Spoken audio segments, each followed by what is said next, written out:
그리고 당신 앞에서 우리를 한없이 무력하고 약한 존재로 인정케 하시는 거예요. 그래서 예수님도 하나님 앞에서 절대적으로 순종하며 그렇게 나약한 실패자의 모습으로 이 땅을 사시다가 간 거고, 사도 바울도 그렇게 저주와 심판 아래 놓여있는 자의 모습으로 살다가 간 거예요. 하나님 나라는 그렇게 하나님 앞에서 약한 자로, 겸손한 자로, 순종하는 자로 서는 자들에게 하나님의 능력과 하나님의 은혜가 임해서 하나님의 의해 움직이는 나라인 거예요. 그 완성의 자리로 우리를 밀어올리시기 위해 하나님은 끊임없이 우리의 삶 속에서 약함과 실패와 실수와 고난을 경험케 하시는 것입니다.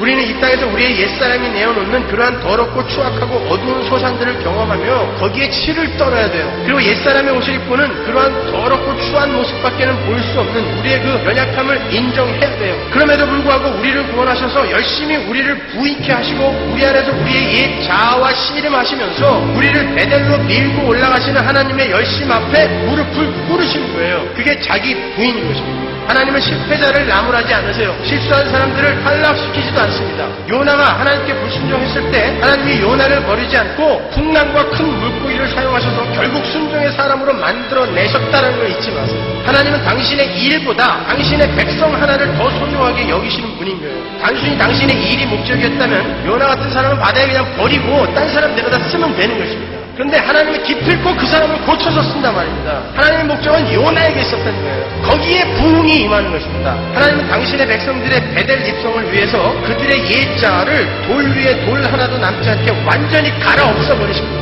하나님과 영원히 함께하는 새 성전으로 만드시기 위해서 우리의 삶에 전쟁을 걸어오시는 거예요. 그래서 성도의 인생에 남아있는 실수와 실패와 상처는 영광스러운 선물인 것이지 절대 치유의 대상이 아닙니다. 여러분, 예수 믿는 사람으로서 자꾸 상처 그러지 마세요.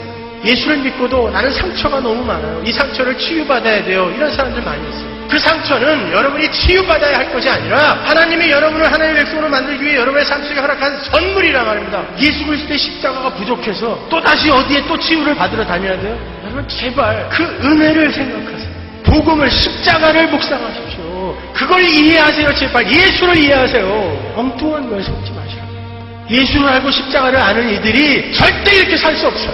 예수를 알고 십자가를 아는 교회가 절대 이렇게 살 수 없습니다.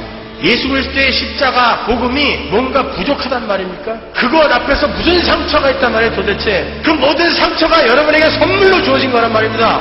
실패도 은사입니다. 그 하나님 앞에 무릎 꿇고 순종하십시오.